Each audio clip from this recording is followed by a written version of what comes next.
The lights are really bright. Hello, my name is Tanya, and I am the founder of BCSizing.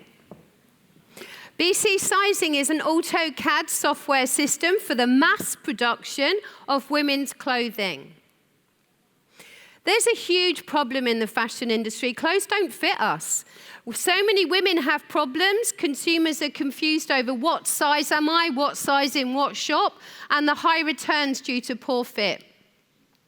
The industry has a problem. They have so many returns. The world has a problem. We're filling up landfills with billions of tons of clothes every year. Universities have problems because we're not teaching fit.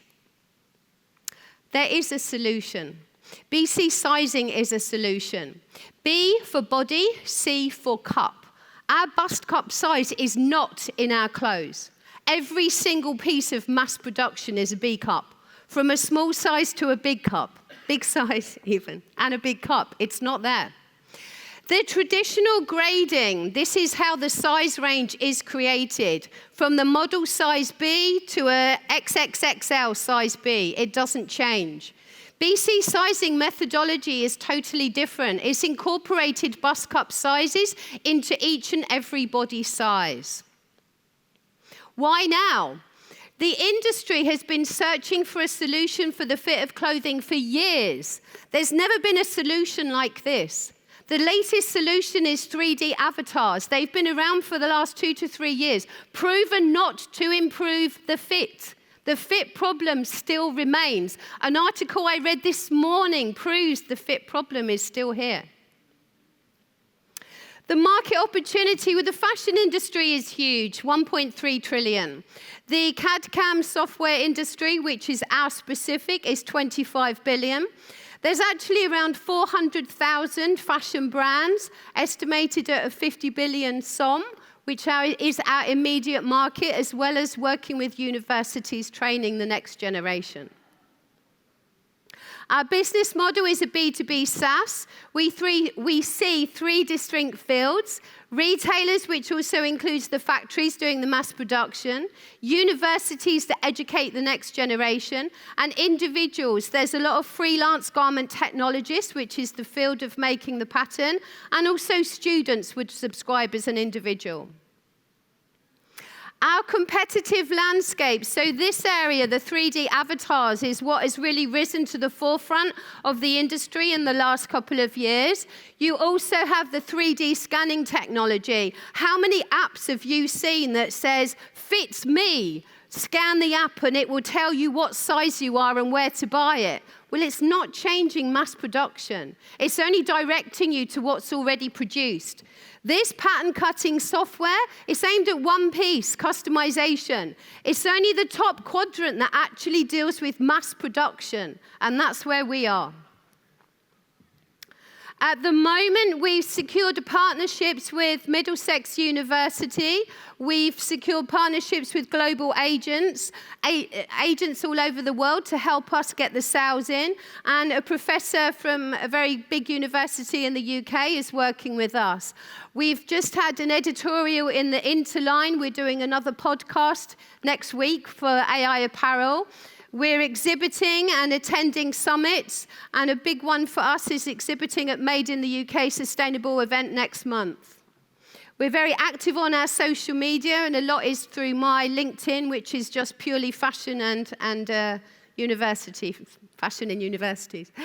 Our milestones. So between now and the next 18 months, we're really looking at developing our connections with industry, developing our connections with universities, getting them on board, securing more global agents to get the word out. We need to be seen and heard at a lot of different educational events, fashion events, tech events. As I said, Middlesex, we've already signed a partnership with. We're going to be written into their curriculum, and they're validating our system for us. Fashion Capital, the event in May has got about 150 factories and brands that we're going to be connecting with. Fit Match is going to be a massive one for us in the future. Hanif Brown, the CEO, their front end to our back end. That amalgamation would give consumers a mobile app through to mass production in their body size. I've been an academic for 15 years, so there's about 8 other universities where I know the deans, the heads of the department. They know what I'm doing. They're watching me. As soon as Middlesex validation is over, we'll be signing with them as well. More and more agents coming. I have a team of 6, really close to my heart, everyone, from a colleague that I worked with back in 2000 in Hong Kong, one of my students, one of my co-workers, a CTO that was introduced to me by best friends, and Mike, who I met by hiking, and we became good friends, and he's become an integral part of BCSizing.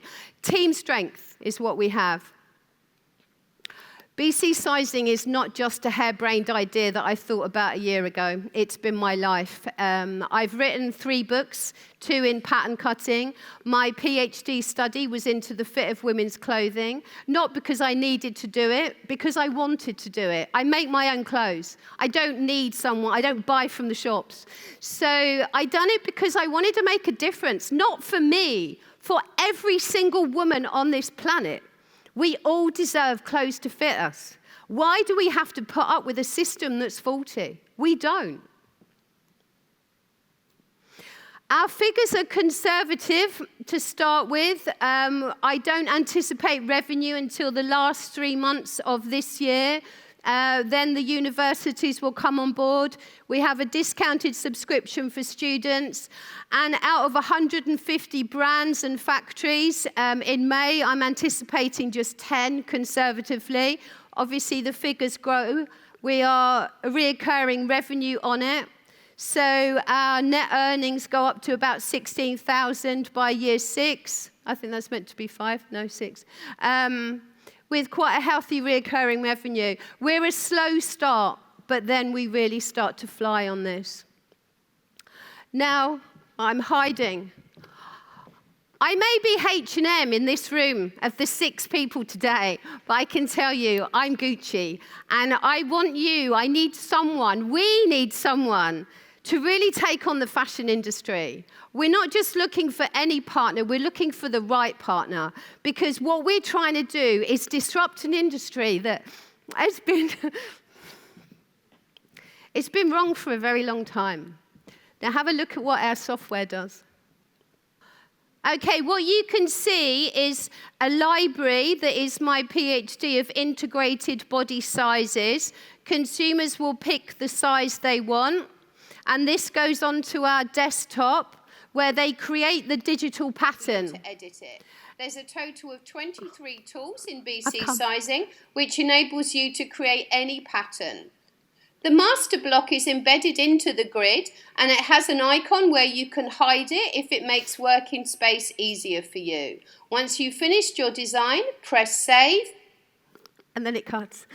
I have got a longer one if anyone wants to see a longer demo video. I was keeping it to 4 minutes. Thank you very much. Thank you very much, Tanya. So, judges, what do you think about BCSizing? Can you explain your business model, how it works? Because it wasn't clear to me as well. We are a license fee, a one-off license fee and monthly subscription. It's based on different packages, based on the amount of sizes that the company chooses to purchase. How much to how much? What size range? No, the money. So universities and SMEs are about 500 a month, going up to 1,000 a month for factories, but maybe that's too low. Most of the factories do the mass production for brands now. Very few brands do it in-house. And so the factories will need access to a really huge amount of our system. So our figures are based on 1,000 a month for factories. We have a 5,000 one-off license fee, and there's a 20% agent commission on that. So our incentive trying to get agents to come in is 20% of the license fee, but they are able also to reduce the license fee to secure the sale, but that's up to them because then they would get less commission on that. Okay, can you explain to me how do you jump from some hundreds of thousands of euros in year 2 to over 2 million euros in year, there you go, no, the previous one. From year 2 to year 3, here. Firstly, it's recurring revenue, so the revenue from year 2 is going over to year 3. And on the previous slide, if you're looking at the sales in units, so having been a teacher for 15 years, students would want to access our system. So we're saying out of 15 universities, we've got 400 students in it. Small businesses is going up to 100 from 50, so we're doubling. Medium businesses, 20 to 40, they're paying a higher license fee. And the factories and high street is going from 5 to 20. That's because we're spending the money on marketing, we're getting out there, we're being seen, we're proving our system is making a big difference. That's a big jump, but also it affects the BCSizing license fee of 5,000 minus the commission, so 75 up to 160, that's where the figures come from. Thank you. Hi. Hi. You're obviously very Passionate. and very knowledgeable when it comes to sizing in fashion. But I'm a little bit confused.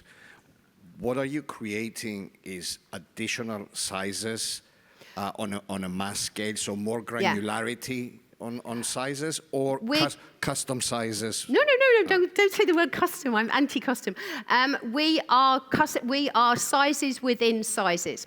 So at the moment, a woman will go to the shop and buy a small, medium, large. And if she's got a bigger bust, in her body shape is a small, she's got to buy a medium or a large just to fit her bust size. So we are bust cup into the body. So you'll buy a small C cup, a large E cup, an extra large F cup. So you're increasing the number of sizes, the granularity? Yes, we are, but I did testing. We're not increasing on the yield. There's pretty much no different. The increase is on cutting. There's more sizes to cut. Sewing is no change. Yield is no change. QC is up. But when we've got 40 to 50% returns and clothes going to landfill, it's a solution, right? So the manufacturers will need to manufacture more sizes? Correct. They will need to manufacture the integrated body sizes, but the COVID pandemic was catastrophic for the world, we all know that. But what happened within the pandemic is a lot of people went shopping online. So now still we have huge online shopping that's going on. The shops have warehouses that they store the extra sizes online. There's less activity in the shopping malls now, so it makes sense. Thank you. Thank you. Hi, Tanya. Hi. The fashion industry is entirely outside the area of my expertise, as you can probably tell by the way I dress. We will do men's next. My question is on the product. So what is it that your product, so is your product the design software, the CAD software, or is it the library of garments that sits within AutoCAD, the third-party design software? Okay. In the fashion industry, this size of the stage here is similar to a pattern cutting table. That table is used to make the new pattern. You take the paper, you put it on the table, scissors, ruler. We've digitized that. So we've saved the space of that and we've put it into the computer. We've got a library of body sizes from UK size 8 up to UK size 40. There's 17 body sizes. Every single size is stored in the system. So what you saw briefly on the video was showing the different tools of our system, which resemble what we use manually. The pencil, the rubber, the ruler, the tape measure, it's all there. It's all on the system. So you digitally make the first one, and then using the different tools on the system, you do the size range. Right. So the software, though, the CAD software is AutoCAD. Yes. And your intellectual property is the library of garment patterns. My patent is the sizing system. The sizing system. Okay. Thank you. So, congratulations, Tanya. It's a pleasure to be a woman like you with that energy up there. I have a couple of comments. The first one is, by reading your description, you are talking a little bit about this is going to reduce waste, this is going to lead to most efficient. I missed in the presentation, and I think it would be a very good thing that you can also show numbers about how much the textile industry or the fashion industry will save. It was there and I took it out. I reduced the writing. Yeah. It's about what I estimate, sorry, I say it in a different way. I estimate that we will be a third of the time it takes at the moment, and that's through my own experimentation. So what I did say, I spent my life making patterns and making clothes. Through my PhD journey, I was also a teacher at Hong Kong Polytechnic University. I did so many experiments in this field, and I say it takes 30% of the current mass production time to go from zero to mass production in the shop. Yeah, I think in the Nordic ecosystem or in the Nordic landscape, this would be one of the most important things to invest on you, if you can measure or if you can show that measurement. Because exactly the mass production, when I heard mass production and fashion, I said no. Because in the Nordics, it's just the opposite, like not anymore mass production. So yeah. There's a lot of new technology. There's a lot of new apps that are coming out for mass customization. But the world can't afford mass customization. Some people can. What about everyone else? It's not fair. Companies like H&M, Zara produces 10,000 garments a year. What are all the patterns that they don't produce? That's probably another 10,000 garments that are sitting in their warehouse because it never made the cut to get to the shop. When they're producing 1 million of one size, they can afford to do bus cup integration. But another thing on Zara, the Zara fit model has a shoulder like this, a slim waist, and a big bottom. If that's not your figure, proportionately your figure, you'll never fit Zara right. Zara thinks they don't need to change their figure shape for any other country. I used to know the HR girl in Shanghai when I lived there. Zara had to quit out of China. Why? Because they didn't want to change their figure shape for China. They need to wake up to this. Very good. And the last thing, I think that you focus a lot on education also because... I was a teacher. Yeah, universities. So your background, of course, is impressive when it comes to the contacts in universities. What is in for a university to buy licenses? Oh my God, the Middlesex were like, yes, yes, yes. And Royal College of Art, London College of Fashion, they all want this. It's new. I used to teach garment technology. Students hate doing pattern. Why? Because it's math and it's hard. And they need a big space and there's never enough space in the studio. They don't finish in time. University closes for the weekend. They don't get their homework done. They get fails. We are 24/7. It's software they have on their computer. There will be hundreds of tutorials. We have a help function on it. When we get a request through on help function, how do I do this? What's my answer? I'm making a video. I'm putting it on our YouTube channel. Here's the video, here's the answer. Because from my experience as an academic, one asks the question, 100 think it. So we have a big library probably. Great, congratulations. Thank you. Okay, one last question then. I was about to go. I know, I saw you. So students are basically estimated to run the projected sales, right? So that's what your I numbers say students will have 2 years. The figures are based on 2 years of use. Right, okay. What's the feedback? We're only validating now with the academics, then the students come after the academics, and so I can let you know. Give me a few weeks. Okay. I know from my experience as a teacher, the students it's a quick and easy shortcut.